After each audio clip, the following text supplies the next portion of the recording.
Right now it's 6. After 50 years at Arrowhead, the Chiefs plan to move to Kansas. And the fog in Kansas, and it will spread across the region this morning. We've got the fog, we got some sprinkle chances, we got windy conditions, we got clouds, we got warm weather, a lot to talk about. We're going to break it down for you coming up. Plus, Congressman Thomas Massie and Ro Khanna threaten Attorney General Pam Bondi with legal action over Epstein files release. The 4 states' most watched news starts now. Well, good morning and welcome to the KOAM Morning News. It's 6 a.m. I'm Samantha Walker. And I'm Chris Warner. It is Tuesday, December 23rd. Happy Tuesday, everybody. If you're heading out, it's very foggy this morning, so you got to deal with that. But outside of that, it's Tuesday. Yeah, it's Tuesday.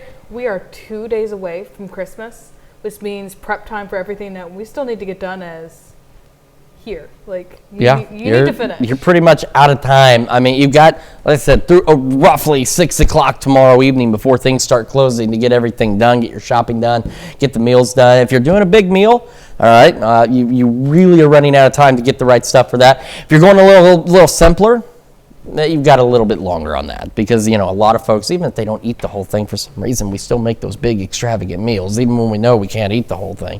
And then you have leftovers like through New Year's, but I guess it saves on the grocery bill later, right? And you're so tired after Christmas anyhow that sometimes like the leftovers of Christmas is, truly the best thing you could have. Yeah, you wake up next morning, hey, I don't have to cook today. We've got turkey for days.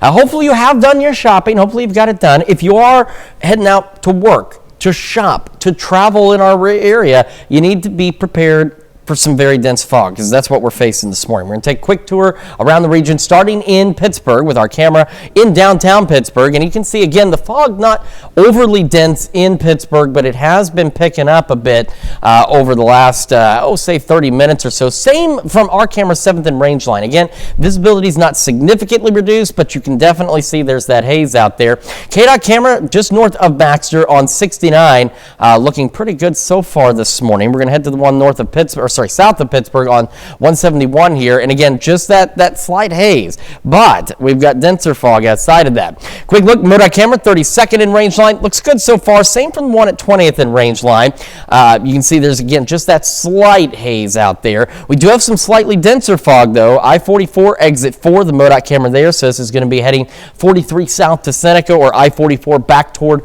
Oklahoma. And then I-44 to exit 11, you can see some of that fog is built in a little bit. So that's 249 north or I-49 heading south toward Neosho. We have dense fog advisories. Washington, Newada County, they run through 10 a.m. Everybody else, these will run through 11 o'clock this morning. And here's why. Fog is now thickening up into parts of Cherokee County, Ottawa, and Craig counties into northeastern Oklahoma. So Miami, you're just over a mile. Visibility 0 Iola, practically that in Yates Center. We've got Fort Scott, Chanute, Parsons, Independence, Sedan, and Fredonia, all under a mile of visibility. Reduced visibilities, Newada, Veneta, Pittsburgh, Nevada, Stockton, all under 5. Same with Mount Vernon now. Grove and Anderson are the only locations that haven't seen a big impact from the fog, but you can see where we get this denser fog that's been building in. So you need to slow down. Low beams, not your high beams. And also bear in mind that this fog, the reason those advisories go so far east, it will continue to get denser the further east we go. And another thing, this fog could last through noon, 1 o'clock today for the region, which is a little later than usual, but for Neosho, Allen, Wilson, and Woodson counties in southeast Kansas, data this morning is suggesting some of this denser fog could hang on through 2 or 3 o'clock this afternoon. So you do need to be prepared for fog beyond what we're used to here in the 4 states. 60 in Joplin right now, 55 in Pittsburgh. Now off to the northwest, it's a little cooler. We got 54 Yates Center and Sedan. The rest of us, though, we've got mid-upper 50s. We're even getting some low 60s and mid-60s almost. 64 is the warm spot in Cassville right now. An isolated sprinkle or two possible today. The majority of us will be dry. We're mostly cloudy. We'll get a brief moment of partly cloudy skies, and then clouds will thicken back up as we head into the late evening hours, and fog could return overnight as well. We're looking at low 60s by 9, upper 60s, low 70s for those highs. South winds today into tonight, gusting upwards of 20 miles an hour. Winds will increase as we head into Christmas Eve day, and temperatures will start to climb as well. We'll go over those details with you and a look at the Christmas forecast itself here in just a few more minutes. Samantha? Chris, thanks. The Kansas City Chiefs are moving across the state line to Kansas. Kansas Governor Laura Kelly and the Kansas City Chiefs yesterday announced that an agreement has been reached to build a domed stadium and a mixed-use entertainment district in Kansas. KOAM's Ryan Blank has the details from Arrowhead Stadium. As Kansas Governor Laura Kelly said, Kansas is not a flyover state, it's a touchdown state. And Christmas has come early in the Sunflower State. After a year-and-a-half-long battle between Kansas and Missouri, the Chiefs and Governor Kelly announced their decision to leave Arrowhead Stadium and move across state line to build a brand new stadium. On Monday, the Kansas Legislative Coordinating Council unanimously approved the Star Bonds package following an executive session in Topeka. Back in April of 2024, Jackson County voters rejected a 40-year local sales tax extension to fund a new Royal Stadium and renovations to Arrowhead. After that 2024 vote, Kansas seized the opportunity and started forming a plan. That proposed and now approved plan is a private-public partnership that'll fund a $3 billion state-of-the-art domed stadium in Wyandotte County, scheduled to open at the start of the 2031 season. A new Chiefs headquarters and training facility will also be built in Olathe. An additional $1 billion will be invested in creating entertainment districts at both sites. Another potential positive for the state is that this project can help Kansas campaign for hosting big events like Final Fours, college football playoffs, and even Super Bowls. Arrowhead Stadium has been home to the Chiefs since 1972 and is a crown jewel of football's most recent dynasty. Now, for the second time in the last decade, Missouri is set to lose another NFL team.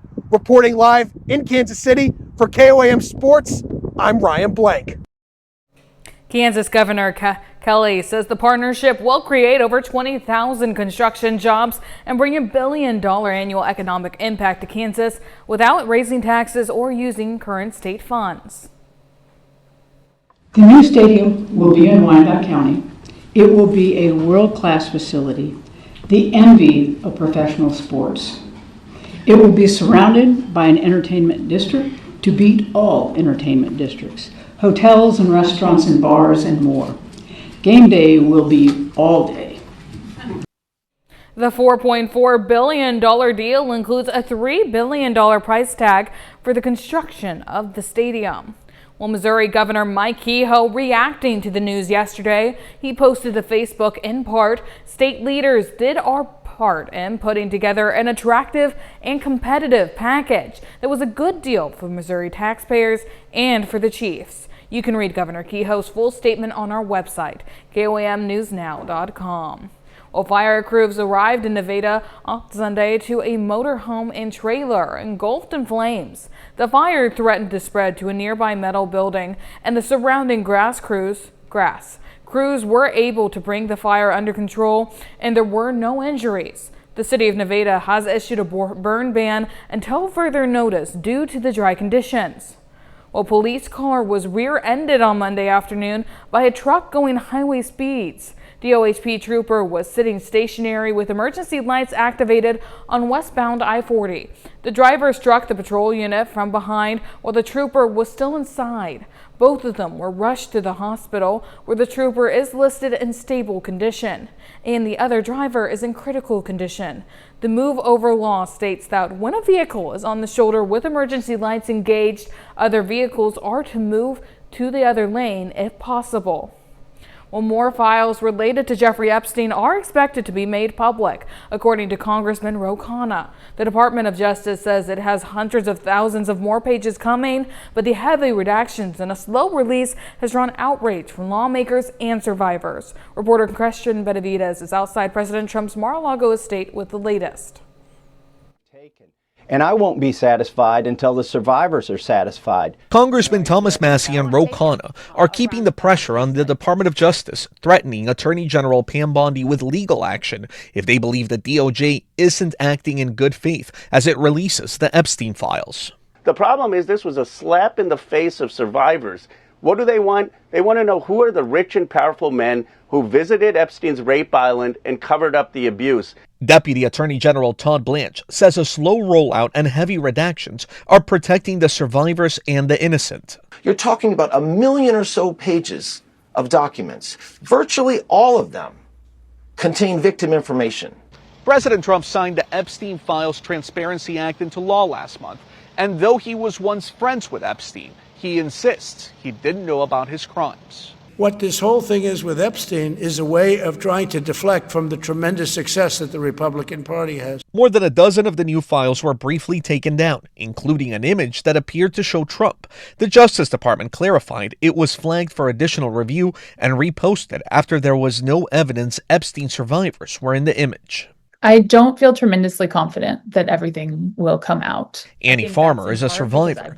Documents appear to show her sister Maria, another survivor, notified the FBI about Epstein back in 1996. Without fully understanding what went wrong here, how can we prevent that from happening again in the future? According to the law, the DOJ must report to Congress in the coming weeks why it made any redactions. Cristian Benavides, CBS News, West Palm Beach, Florida. That's a look at this morning's top stories and weather. Coming up on the KOAM Morning News. The U.S. Coast Guard pursues a third Venezuelan oil tanker as the Trump administration ramps up pressure on President Maduro. Plus, Jennifer Garner brings her pretend cooking show from Instagram to YouTube after nearly 8 years. And warming up as we head into Christmas, Chris has a look at your weekly forecast. You're watching the KOAM Morning News. We'll be right back. Topping World Watch, President Trump is meeting with his top national security officials as the U.S. steps up its pressure campaign against Venezuelan President Nicolas Maduro's government. Erica Brown has the latest from the White House. With the U.S. Coast Guard in active pursuit Monday of a third oil tanker connected to Venezuela, Homeland Security Secretary Kristi Noem defended the Trump administration's efforts to ramp up the pressure on Venezuela's President Nicolas Maduro, speaking on Fox and Friends. We're not just interdicting these ships, but we're also sending a message around the world that the illegal activity that Maduro is participating in cannot stand. He needs to be gone. The Trump administration maintains Maduro and his government are trafficking drugs into the United States. Over the weekend, the U.S. military seized a second tanker, something the Venezuelan government condemned as, quote, a serious act of piracy. Last week, President Trump announced the blockade of sanctioned vessels going into or out of Venezuela. And in an interview Friday, he would not rule out a war against the country, raising concerns from lawmakers. I consider it a provocation and a prelude to war, and I hope we don't go to war with Venezuela. We should not be waging war against Venezuela. We definitely should not be waging war without a vote of Congress. But other lawmakers are backing the White House's pressure campaign against the Maduro government. I support the idea of standing up to Maduro, and I want him to go. A CBS News poll last month found most Americans are against military action in Venezuela, with 73% of those surveyed saying the Trump administration has not clearly explained the U.S. position on the matter. Erica Brown, CBS News, the White House. Venezuela's Nicolas Maduro addressed a letter Monday to the heads of state of Latin American and Caribbean nations, calling for joint action in the face of what it calls aggressions, acts of piracy, and extrajudicial executions by the United States. Well, still to come, they just act very much like us. A neurodiverse family finds parallels between themselves and their dogs. Plus, warming up as we head into Christmas, Chris has a look at your weekly forecast. Actress Jennifer Garner is whipping up some new recipes as Zendaya heads back to the big screen in 2026. Gwen Baumgarten has your Eye on Entertainment report. Welcome to an early edition pretend cooking show. Actress Jennifer Garner is now serving up her kitchen concoctions on YouTube. This one goes out to all the vegetarians and all the people who love vegetarians. For nearly 8 years, Garner has introduced viewers to her pretend cooking show on Instagram, where she breaks down recipes in a fun and unvarnished way, from pumpkin maple muffins to sweet potato and black bean chili. Her YouTube channel is now live and will feature her past Instagram episodes along with new holiday recipes airing this week. Save the date for the ultimate spring wedding. Let's do a little warm-up so we're feeling revved up and comfortable for your wedding day. Zendaya and Robert Pattinson star in The Drama, an upcoming movie that lives up to its name in this newly released trailer. We found love that we're gonna have forever.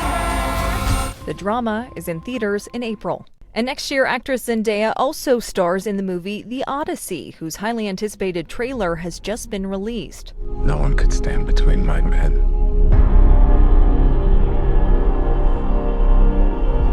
And home. Director Christopher Nolan adapted Homer's Greek epic for his upcoming film, casting Matt Damon for the lead role of Odysseus following his perilous journey to return home after the Trojan War. The movie will be released next summer. That's your Eye on Entertainment. Gwen Baumgardner, CBS News, Los Angeles. Some very exciting projects to look forward to next year. Well, now here's Chris with a quick look at your forecast. Yeah, and we've still got that fog to contend with as we get our Tuesday underway. And we could get some drizzle. We could get the fog. We've got the gusty winds. We've got the warm temperatures. We got a lot going on. We're going to break it all down for you when we come back. Time now, 6:21. Welcome back to the KOAM Morning News, 6:23 on this foggy Tuesday morning for us. We have dense fog advisories across most of the area through at least 11 a.m. The only exception right now, Washington, Nevada counties, those are set to expire at 10 a.m. And here's why. We have very dense fog, and see, this is what I was talking about. It is continuing to gradually spread east. That's why those dense fog advisories were also expanded east. So far, Anderson and Grove, the only locations without significant impacts from fog. Everybody else, though, Iola, Yates Center, both at zero visibility. Fort Scott, Chanute, Fredonia, Sedan, Independence, Parsons, Miami, all under a mile. Newada just under 2. Veneta under 4. We've got Pittsburgh just over 3, Nevada, Stockton, both under 5. We've seen the visibilities drop in Joplin, Carthage, Mount Vernon, Cassville, even Bentonville, and this will continue to spread east across the area. So again, why we have the dense fog advisories. A reminder on this fog, a little different than what we're used to around here. First, it will continue to thicken up the further east you go, and 2, it could last across the region as late as noon or 1 o'clock today, with some concerns on some of the data suggesting that Neosho, Wilson, Woodson, and Allen counties into southeast Kansas, this fog could hang around till 2, 3 o'clock this afternoon possibly. So you need to be prepared if you are heading off to the west. Really, at this point now, west of I-49, low beams, not your high beams, fog lights if you've got them. This is very dense fog over an extraordinarily expansive area. And so no matter where you're going out to the west, you need to be cautious out there, very cautious out there. Beyond that, we could get an isolated sprinkle or two. Most of us will be dry. We'll be mostly cloudy. We'll have a brief window. You can see this little opening here where we go partly cloudy in between one set of thick clouds and then another set of clouds. Those will increase later this evening. Again, an isolated brief shower or sprinkle, not out of the question, but most of us will be dry. Winds will be gusty today into tonight, and then they'll ramp up tomorrow. Still mostly cloudy, but those winds pick up out of the southwest, gusting upwards of 30 miles an hour at times. We'll spend the majority of the day mostly cloudy, but as we head into Christmas Eve itself, Santa should have no trouble navigating because we're looking at just partly cloudy skies, and that's how our Christmas day is setting up as well. Just partly cloudy skies across the area, maybe some gusty southwest winds, and temperatures for Christmas, by the way, quite warm out there. All right, here we go. Fog again through the morning. About 60 to start, mid-60s by 11 a.m. Our highs today eventually into the upper 60s and low 70s, south winds gusting to 20. As we head into the evening, that clouds return, temperatures level out in the low 60s, south winds tonight still gusting upwards of 20. Christmas Day, warmer than Memorial Day and almost the same temperature as what we had on Labor Day. That's how warm it's going to be. We're going to go about 63 by 9, 70 by noon, still close to 70, even at 6 o'clock in the evening on Christmas Day. So a very mild day for sure. Low to mid 70s tomorrow and for Thursday. Low 70s Friday, Saturday. A cold front Saturday, though, will drop our temperatures and will actually be near normal for at least a couple of days. We'll get some shower chances Monday, Tuesday, not the greatest chances, but at least they're there. And then temperatures after that start warming right back up again above average across the area. That's a check of your forecast. We're going to send it over now to Samantha with Health Watch. Thanks, Chris. Well, it turns out being on the spectrum may not just apply to people. A British scientist says dogs can experience a form of autism, even though veterinarians won't formally diagnose it. Tina Cross has the story from London. Animals animal scientist Jacqueline Boyd has a full house with 6 energetic Cocker Spaniels at her feet. This is Miss Mirabelle Moon. Hello.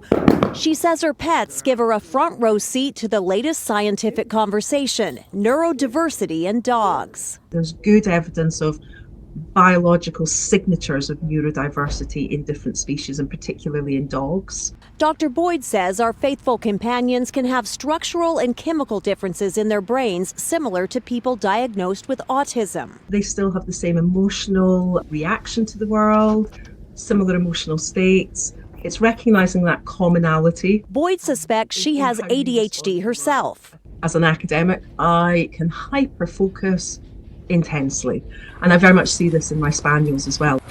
While there's no formal diagnosis for autism or ADHD in dogs, vets often call it canine dysfunctional behavior, which is sometimes treated with medication, but more often a trainer. And I think when we see the parallels in the way that our dogs are, it just becomes a lot easier to accept ourselves.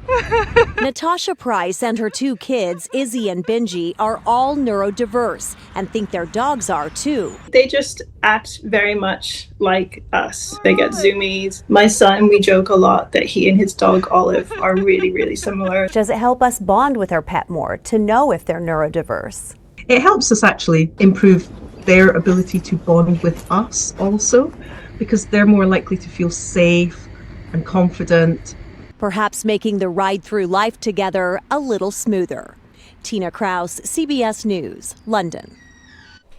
If you suspect your dog is neurodiverse, Dr. Boyd recommends getting a checkup at the vet and working with a fully qualified behavioralist or trainer. Well, that's a look at some of today's top health stories. We'll be right back. Right now at 6:30, local businesses rally behind a pageant winner's hospital gift drive. And we've got some dense fog building in across the area. Temperatures warming up. And we've also got maybe a sprinkle or 2, gusty winds. We're going to break it all down for you coming up. Plus, Pittsburgh city leaders address concerns about property taxes. The 4 states' most watched news starts now. Well, good morning and welcome to the KOAM Morning News. It's 6:32. I'm Samantha Walker. And I'm Chris Warner. It is now Tuesday, December the 23rd. Happy Tuesday to everybody. Hopefully, again, I know we've mentioned, but hopefully you're just about done with everything you need to do for the holidays, because we're pretty much out of time at this point. Yes. You got to make sure you have everything done. And if you are heading out this morning, it's a very dense fog that you need to be on the lookout for as well, and it's continuing to spread across the areas. We're going to dive right into it, just give you guys everything you need to know on what we're expecting. Starting with our live look from downtown Pittsburgh. Again, we've had the fog. The visibilities on our camera here haven't dropped significantly, but you can definitely see that there is some fog. 7th and Rangeline, our camera here, it's been hit and miss. Like, we'll see it get a little hazy and then it thins out a bit, but that's also that idea we talked about with the rapidly changing visibilities. KDOT camera just north of Baxter Springs on 69 looks good so far, and that still seems to be the case, but again, changes are definitely on the way, and we've got some of that fog. You can kind of see it off here in the lights from the KDOT camera 69 and 400. MoDOT camera 32nd in range line looks okay. 20th in range line, though, you can see there's just a bit of haze. Now, some of that's from it just being a little out of focus, but still, you can see that there's a little bit, and you can see it in the headlights and stuff, too, of that fog building in there. MoDOT cameras around the metro area, I-44, exit 4. So this is, if I'm not mistaken, that would be, yeah, that's Love's there. So this is I-44 heading east, and this is going to be 43 where it ends here. So that's heading north back toward Joplin. So we've got fog, reduced visibilities there, and some reduced visibilities exit 11 still, and that's going to be 249 north or I-49 south down toward Neosho where that is. And we're starting to see it kind of pick up a bit here at exit 6, or the Main Street exit. Dense fog advisories for most of the area north of I-44 through 11 a.m. here and 10 a.m. for Washington, Nowata counties. And of course, here's why. Look at this fog tracker. I mean, we've seen dense fog. We've seen it get pretty thick, but I think it's been some time since we've had such significantly reduced visibilities over such a broad area. I mean, virtually all of southeast Kansas, In Oklahoma, north of I-44, these visibilities are significantly low. Below 1 mile, Miami, Parsons, Chanute, Fredonia, Sedan, Independence, Fort Scott. We've got Yates Center and Iola, both still at 0 visibility. Then below 5, we've got Stockton, Nevada, Pittsburgh, Nowata, Veneta. It's out there. And it's going to spread east, especially north of I-44. So that's why you need to be cautious out there and watch out for those rapidly changing visibilities as well. You can see where things clear out. Grove and Anderson, for example, your visibilities have barely changed, and you're still pretty good while your neighbors are not. We're sitting at 60 in Joplin right now, 55 in Pittsburgh. So again, it's quite warm out there for at least this time of year for sure. 52 in Sedan, that is our cool spot right now. We've got upper 50s, low 60s for most of us. Joplin, Carthage, Cassville, the warmer spots all at 61. Could get an isolated sprinkle, brief drizzle here or there. Most of us will be dry today. We'll get a momentary point of partly cloudy skies later this afternoon, but then clouds will thicken back up into the late evening hours, and that fog could return again overnight tonight. In fact, fog for most of us could last through noon, 1 o'clock, and for parts of southeast Kansas, especially Neosho, Wilson, Woodson, and Allen counties at least, data suggests that fog could stick around as late as 2, 3 o'clock this afternoon, so keep that in mind. We'll go low 60s by 9, upper 60s, low 70s for our highs, and south winds gusting to 20. Temperatures will continue to climb as we head into Christmas Eve and Christmas Day, and the winds increase tomorrow as well. Details on all of that in just a few more minutes. Samantha? Chris, thanks. A pageant winner from Joplin is working to brighten the holidays for some young area patients and their families. Miss Heartland 2025 dropped off gifts for the Freeman pediatric patients in Joplin. KOAM's Nellie Lopez tells us the inspiration behind her generosity. Tabitha Mackhart doesn't just work hard to achieve her crown. She works hard to deliver Christmas cheer to local Freeman pediatric patients. It's just incredible to see Tabby give back to the community while also bringing awareness to people with disabilities, and it's just amazing. But for Tabitha, it's not just about giving gifts, it's about the deeper meaning behind it. At age 2, I was diagnosed with bronchomalacia, which is a weak air wall in my lungs. I spent 6 months in a pediatric intensive care unit, so I know exactly how these kids feel in that bed, not having something to do.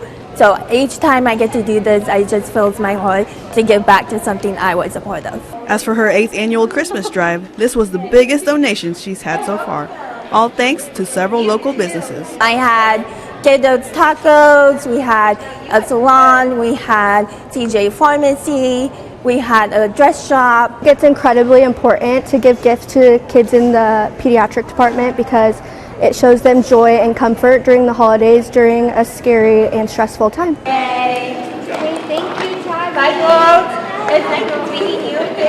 In Joplin, I'm Nellie Lopez, KOAM. Pittsburgh city leaders are responding to questions about transparency as the community continues to grow. KOAM's Blake Goley takes a closer look at tax revenue and how city leaders are responding to residents' concerns. We acknowledge that life is extremely expensive right now across the country, across the world. It's no different than it is in Pittsburgh. Pittsburgh leaders say rising costs and increase in property values are driving new conversations about taxes and how decisions are shared with the public. Over the last 5 years, sales tax revenue in Pittsburgh consistently generated more money than property taxes. When I first got here 14 years ago, the valuation in this community was going down. Property taxes every year were worth less. Now we finally got into a growth point where the valuation is going up. So the trick now is how far can we lower or moderate the property tax rate so we don't overburden the taxpayers. City leaders say growth is a positive sign, but acknowledge the added pressure to balance development without increasing the burden on residents. Officials say transparency will be key as the city continues to grow. I want to see more of an open government explanation of what's going on and more information flowing at the beginning stages as well as throughout the process when it has to do with every department and every project the city's got going on. I think a lot of people wanted that for a long time. Some residents view transparency as crucial to the community's future. I've grown up here, my kids are growing up here, probably my grandkids are going to grow up here, and I want the community to be one where people can afford to live and that is governed well so that it's a type of place people want to live. Reporting in Pittsburgh, Blake Gully, KOAM News. That's a look at our top news stories coming up this half hour on the KOAM Morning News. Netflix gives fans a Christmas gift with 3 new Stranger Things episodes dropping Thursday. And coming up, why you and your neighbors might be paying different prices for the same products. We'll have the latest. You're watching the KOAM Morning News. In Consumer Watch, the wait is almost over for the second installment of Stranger Things Season 5. 3 more episodes of the final season hit Netflix this Thursday on Christmas Day, with the Hawkins crew banding together to finally stop Vecna and the Upside Down from bleeding into their hometown. The stars, who have worked together for nearly 10 years, hit the red carpet in New York City last week for a special screening of the latest volume, along with show creators, the Duffer Brothers. Apologies. This holiday season, you and your neighbor could be shopping for the exact same thing, but paying very different prices. Consumer advocates say surveillance pricing may be the blame, a practice that uses your personal data whilst you shop online. Evan Moon explains. You may be shopping for gifts from the comfort of your couch, but stores can still see who you are. Most of these companies are charging you a different price based on some data they have about you. It could be your location, it could be your proximity to the store, it could be your shopping history, knowing that you bought a product previously and are willing to pay for it again. It's a practice most people aren't aware of. Do you know what surveillance pricing is? No. No, never heard of it. What is it? Consumer Watchdog President Jamie Court says surveillance pricing is nearly impossible to avoid. You know, you can try to limit how much information they have about you, but the genie's out of the bottle, unfortunately. Court says his organization has evidence all the major retailers use personal algorithms to nudge a price up or down, targeting data from your Amazon cart, Uber rides, or even the brand of laptop you're using to shop. No, it wouldn't surprise me, but I would probably monitor pricing on a general basis more frequently. And for those traveling for the holidays, Airlines will charge you a different price depending upon how many times you go to the website. He says using a private browsing mode is one strategy. It used to be you had to shop around to get the best price. Now you have to shop around and pretend you're not you. It's nuts. But Jameson Spivak with the Future Privacy Forum says all the data collection could mean lower prices for some frequent shoppers. Personalized pricing can benefit consumers through individualized discounts or loyalty programs that reward consumers for repeat business. Currently, there is no federal regulation for companies that use surveillance pricing. We reached out to the FTC, who has been investigating this practice. A spokesperson said no comment. Evan Moon, CBS News, New York. That's it for Consumer Watch. And now here's Chris with a quick look at your forecast. Yeah, we've got that dense fog, especially out west of I-49 this morning, so you need to be cautious. We're going to take a look at that and, of course, our holiday forecast coming up in just a moment. We've also got birthdays and anniversaries right after this. But first, getting into the holiday spirit, we've got some Santa pictures from around the 4 states. We'll be right back.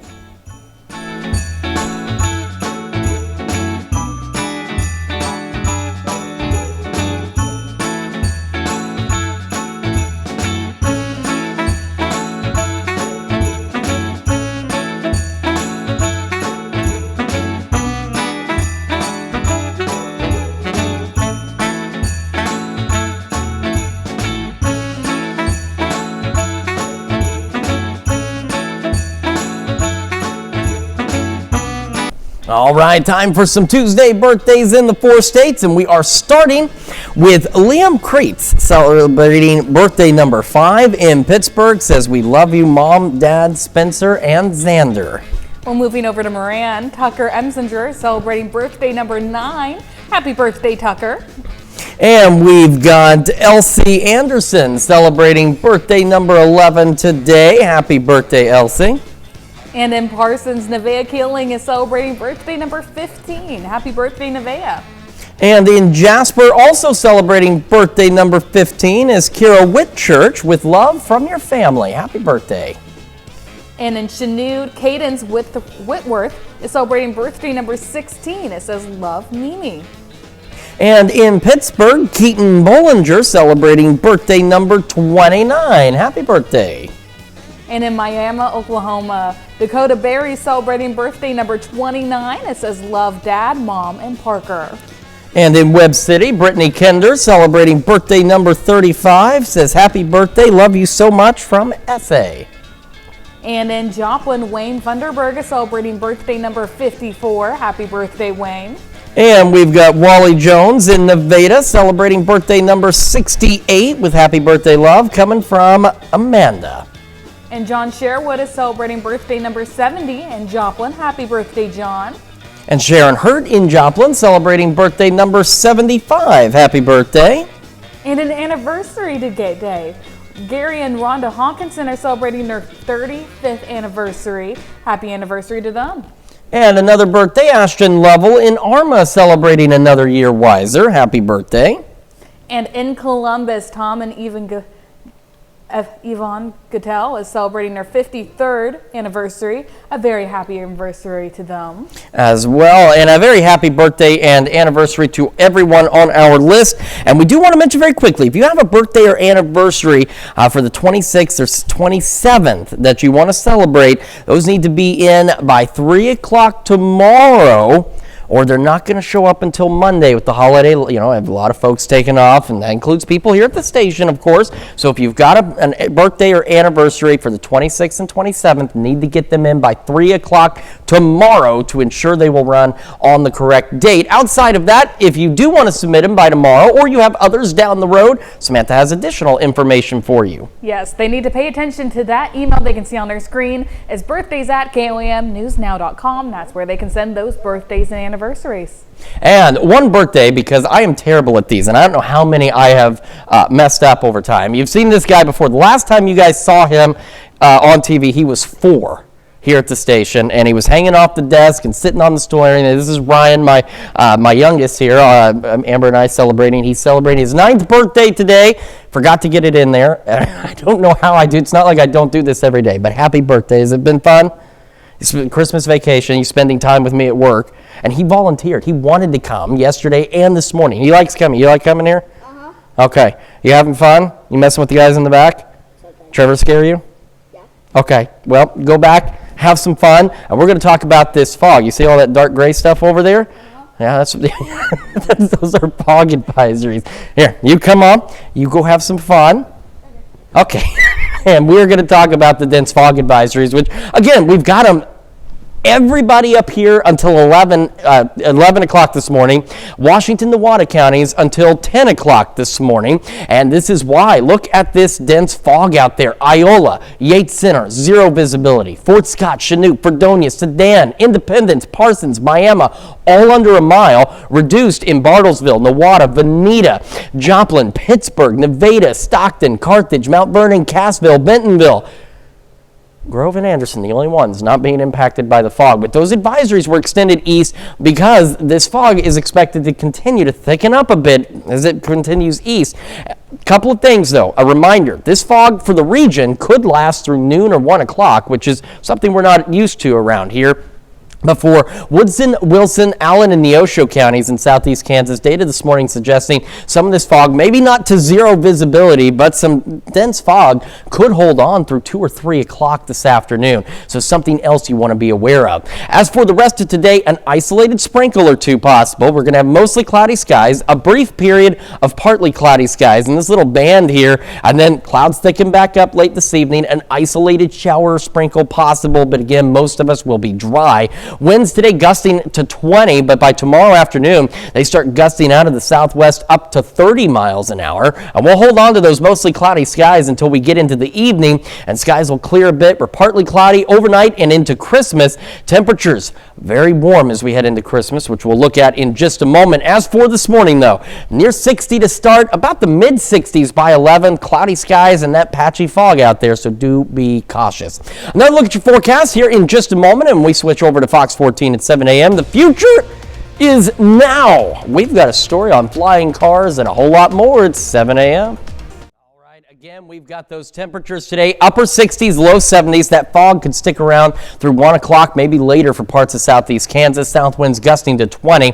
Overnight tonight, we'll have the clouds thicken back up. There's a brief period of partly cloudy skies, as we discussed, and we're into the low 60s. We level out. Fog could return overnight as well. South winds still gusting upwards of 20 miles an hour. Tomorrow, low mid 70s. Southwest winds could gust upwards of 30. Low mid 70s on Christmas, which, by the way, Christmas Day will be warmer than where we were for Memorial Day and almost the same temperatures to where we were for Labor Day, if that tells you how much warmer than normal it's going to be. Cold front Saturday, though, kicks us back down near average Saturday night into Sunday, but it's a brief cool down. Few showers Monday, Tuesday, and we warm back up again next week.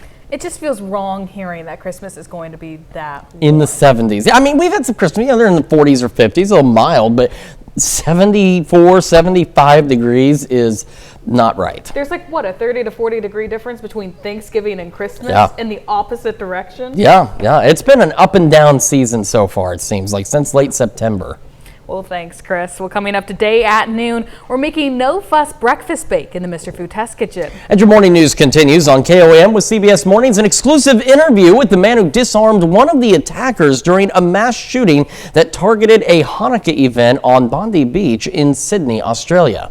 Or you can switch on over with us on Fox 14, where only local morning news continues. This morning, Charlene Patton from the Kansas Soybean Commission is making chocolate edamame delights. Plus, we've got Body and Soul Transformation in the studio to announce their upcoming birthday bash. However, it's going to wrap it up for us for now. We'll be back here tomorrow morning at 5 a.m. And we'll see you today at noon.